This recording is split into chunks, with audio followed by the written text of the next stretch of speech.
Kisah Inspirasi Iman. Hari ini, tanggal 22 September. 1. Santo Mauritius dan kawan-kawan. Santo Mauritius adalah anggota Legiun Thebes, sebuah legiun Romawi yang konon dibentuk oleh tentara Kristen dari Afrika, yang dipanggil untuk memadamkan pemberontakan di Aunum, yang terletak di Swiss, pada tahun 287. Ada dua legenda tentang kemartiran Santo Mauritius dan teman-temannya. Menurut legenda, tentara legiun diperintahkan untuk mengambil bagian dalam pengorbanan kafir, atau diperintahkan untuk mengganggu dan membunuh beberapa orang Kristen setempat. Dalam kedua peristiwa tersebut, 6.600 prajurit pasukan Mauritius menolak. Sebagai hukuman atas ketidaktaatan mereka, setiap 10 orang dalam legiun dibunuh.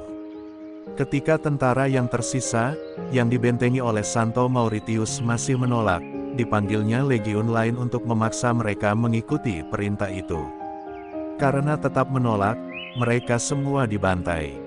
2. Santo Thomas dari Villanova. Pada tanggal 22 September Gereja Katolik memperingati Santo Thomas dari Villanova, seorang biarawan dan uskup agung Agustinian Spanyol abad ke-16, yang menjalani kehidupan yang ketat untuk memenuhi kebutuhan spiritual dan material umatnya.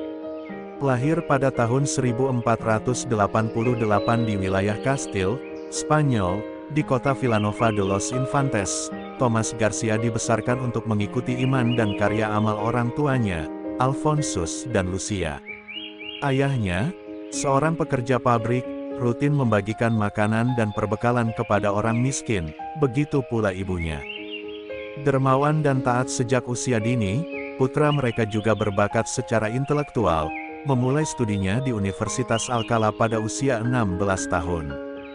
Dalam 10 tahun ia telah menjadi profesor filsafat di universitas yang sama, tempat ia mengajar selama 2 tahun, sebelum menjadi profesor, menawarkan posisi yang lebih bergengsi di Universitas Salamanca. Thomas memilih untuk tidak melanjutkan karir akademisnya. Setelah kematian ayahnya, dia memutuskan untuk mewariskan sebagian besar warisannya kepada orang miskin dan sakit, daripada menyimpannya sendiri. Pada usia 28 tahun, setelah banyak pertimbangan, Thomas menjalani kehidupan yang murni, miskin, dan taat beragama, dengan masuknya ia ke dalam ordo monastik Santo Agustinus. Thomas mengucapkan kaul pertamanya sebagai seorang Agustinian pada tahun 1517, dan ditahbiskan menjadi imam pada tahun 1518. Ia mengajar teologi dalam ordonya dan menjadi terkenal karena khotbahnya yang fasih dan efektif di gereja-gereja Salamanca. Hal ini menyebabkan pengangkatannya sebagai pengkhotbah istana dan penasihat Kaisar Romawi Suci Charles V. Dihadapkan dengan prospek diangkat menjadi uskup agung, Thomas awalnya menolak dan malah melanjutkan pekerjaannya di Ordo Santo Agustinus, selama periode ekspansinya melintasi laut hingga Meksiko. Namun, pada bulan Agustus tahun 1544, ia diperintahkan oleh pemimpin agamanya untuk menerima pengangkatannya sebagai uskup agung Valencia. Thomas tiba dengan mengenakan pakaian biara usang yang sama yang telah dia pakai selama beberapa tahun, dan akan terus dipakainya selama bertahun-tahun yang akan datang. Karena diberi sumbangan untuk mendekorasi kediamannya, ia menyalurkan uang tersebut ke rumah sakit yang membutuhkan perbaikan. Setelah pelantikannya, ia mengunjungi penjara setempat, dan memerintahkan dilakukannya perubahan sebagai respons terhadap kondisi mereka yang tidak manusiawi. Sambil melanjutkan kehidupan asketisme monastiknya, Uskup Agung berupaya meningkatkan kehidupan spiritual dan kondisi kehidupan umat beriman.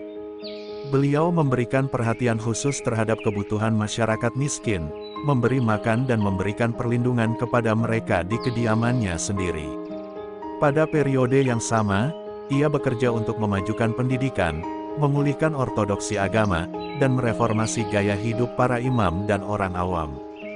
Setelah 11 tahun memimpin Keuskupan Agung Valencia, Santo Thomas dari Villanova meninggal karena penyakit jantung, pada akhir misa yang diadakan di tempat kediamannya pada tanggal 8 September tahun 1555.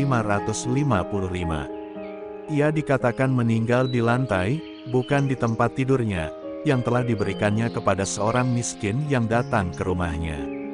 Paus Alexander ke-7 mengkanonisasi dia pada tahun 1658. Santo Mauritius dan kawan-kawan serta Santo Thomas dari Villanova, doakanlah kami. MAP TV Channel.